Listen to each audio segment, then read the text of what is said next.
Enzo Maresca has finally been announced as the new Manchester City manager to replace Pep Guardiola. Welcome back, Enzo, announced there on the official club X profile. As we know, very difficult to follow a big manager like Pep. We saw it in the past with David Moyes after Fergie, Unai Emery after Wenger at Arsenal. How is Maresca going to follow up from the great Pep Guardiola?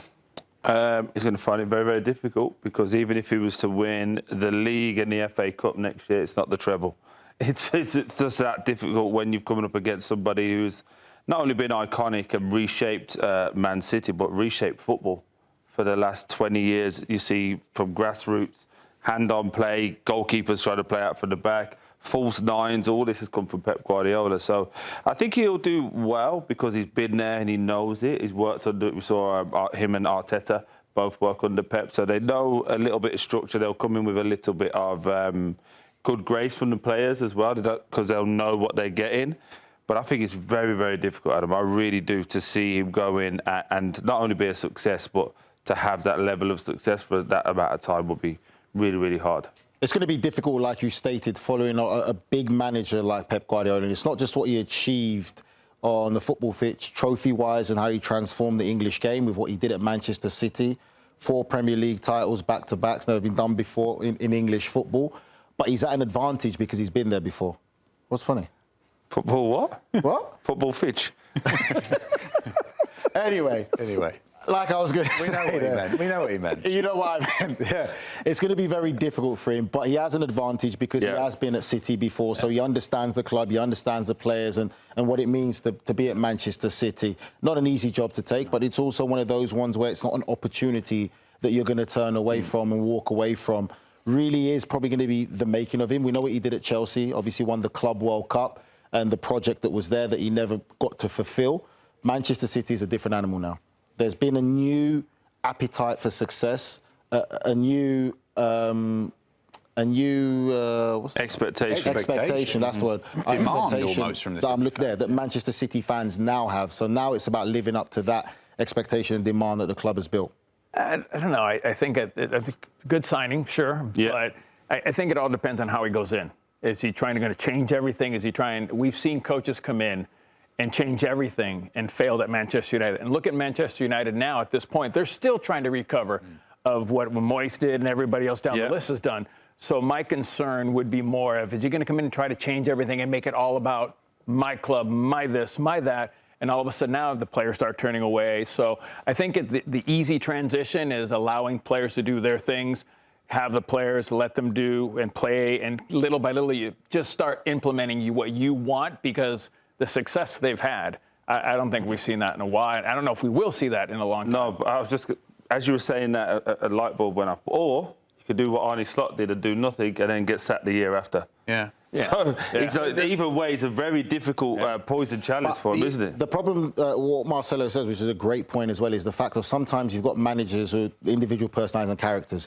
We know everything's going to be about Pep. Everything he does is going to be compared back to Pep Guardiola. Well, Pep did this, Pep did that.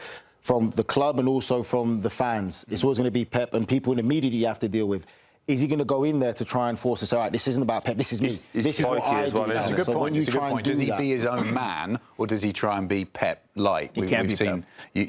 But even when he was at Chelsea and when he was at Leicester, he was considered Pep-like. Yeah. So his style is always attributed to what Pep Guardiola. I think there's so many nuanced questions with this.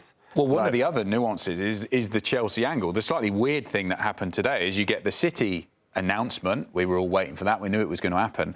And then you get this statement that comes out from Chelsea that they didn't really need to do. We can have a quick look at an extract from it here. In December 2025, a head coach unexpectedly and abruptly resigned from his position. Obviously, we felt let down as we believed that his head and heart were focused on another club and another opportunity, despite having just arrived at Chelsea the year before. However, in light of his decision not to continue fulfilling his responsibilities through to the end of the season, the club was left with no choice but to protect our players, our supporters and the badge and accept his resignation. And they went on to say, in the circumstances and given the mutual respect between the clubs, a confidential settlement has been reached with Manchester City, which includes the payment of compensation. A confidential settlement has also been reached with the former head coach, under which he will pay compensation. Cello, Tell us how you really feel, Chelsea. I mean, that was, you could sense the frustration. Yeah. And I make the point, they didn't have to say anything. Yeah. No, listen, I think that I'm a firm believer when you sign a contract, you fulfill that contract, okay? But when you have an opportunity to coach Man City, how do you, or a Manchester United, some of the bigger clubs in England, how do you pass that up? So, listen, I get it. It's in his heart. He has that in his heart that he wanted to be at Man City. So, as long as they can come to an agreement, everybody's happy. But again, I'm more of when you have a contract, you fulfill that contract, and you hope that opportunity comes up down the road.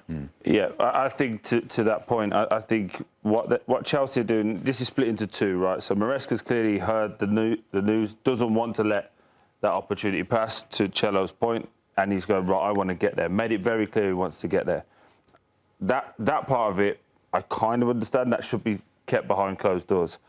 Think back to the press conferences. Think back to the way he started conducting himself in and around that time when he was saying he wasn't getting what he wanted, we're not being ambitious. He started doing things. What did he say? It was the most difficult 24 hours he's had in football, but then he didn't say why. Exactly. Yeah. Now we know why. And then on the other side to it, Chelsea, respectfully, have turned into a PR club. It's what they do now. So they've come under pressure for the lack of investment, how they didn't have a succession plan, even though it was Liam Rosenior coming in, they never gave him the tools or an opportunity or a platform to do what they needed to do. The squad hasn't been good enough. So now you go out and get a manager who appeases the fans. Again, forget what my opinion is on him. I think the fans are happy with that. Now it's a situation to go, hey, real quick, it was his fault, not ours. That's just real quick what they've done. And you, again, it's not just Chelsea now. Just look at Cole Palmer. Cole Palmer's puts out an interview the day after the Ghana game because people are saying, oh, Cole Palmer could have been needed. Didn't see him after Croatia. Haven't saw him after we're winning. But at the moment when people are questioning, it's just a game of PR now that everyone does. So for me, I think Chelsea need to, personally, stop talking and worry about what next season looks like. Still a lack. All the questions we said last season still haven't been addressed to this day. No left winger still. No one you could go, that's the person. Other than João Pedro, who's your main striker? Midfield, who's the experience? Centre halves, the goalkeeper. And now you're going, oh, by the way, it wasn't our fault. It was him. Chelsea, get back in your box and worry about all the things you've got to worry about. Without repeating too much what Troy said, he's right. Am I wrong? Am I wrong? No, you're right. Yeah. I was going to say this. And also, the other point, sorry, Nigel, this didn't happen a week ago. This was, what was it, in January? This happened. It was ages ago. Why are they going back to that now? Because now they've been paid. It's at the root cause, all the legalities done and I've been paid, so I can speak. The biggest thing is it's a deflection. It's not us, it's him. And what it is it's him, and it's also a assassination on his character. We brought him to Chelsea. We said the plan of Chelsea. He's been a year. He doesn't want to see out his contract. He was flirting the idea of going to another club while he was Chelsea manager, which shows he wasn't committed to the cause of Chelsea Football Club. And this is what happens. I think more it's an assassination of character on Enzo Maresca and the type of person and manager he is and how he handled his time and situation at Chelsea Football Club. And now they can come off this and say it wasn't us. It was a manager who didn't want to be at the football club and didn't want to manage the club. And now he's gone that way. And for us and the badge and the club, like Troy says, the whole PR spin, that he shouldn't be here. We don't want him to be here. And then just to this here as well, there's one thing that's been left off there, which I thought was actually his most impressive, considering where they are now. Winning the league with Leicester. Yeah. And obviously getting Leicester back into the Premier League. And you look, in the 2 years since he's they're in gone, League One now, they're in League One now. So you see, again, yes, being at City with the under-21s, being the assistant, being at Chelsea and winning things, but also he consistently wins. And to the assassination of his character, I think it's a ballsy move from him to follow after Pep. That's one of the hardest jobs ever to take. But the self-confidence and the little time away that he's had, I bet he's thinking, right, I'll take that on. And if he's going to get to work with the players he's going to get to work with, the likes of Shirky, the likes of Erling Haaland, you name it. This is a very young team, and people haven't been speaking about just how young this Man City team is. People give Arsenal credit for having young top players signed up. Man City have got a very talented young team that can be ready to yes, they need to add, but it could be ready to compete on not only this year, next year, but for the next 5 years. So he's got a very, very good job, but it's very, very difficult. I'm surprised you said that. I mean, we've seen enough of Enzo Maresca to know that he's not a manager that's lacking confidence or a man that's lacking confidence in his own ability to himself. But unless a person would have went, let somebody else go in and I'll come in after. No, That's but I think for me, with him, I never, ever doubted him to be that type of character, to not want to take on a challenge like this, like I said. So, again, for me, it's poor by Chelsea in the handling of it. He's gone, he's left. But again, they've wanted to basically clean it up to say that it wasn't us who were running the club. It's him, didn't want to be here. So let's assassinate his character, even though he's gone. Bit of sour grapes from Chelsea, really and truly.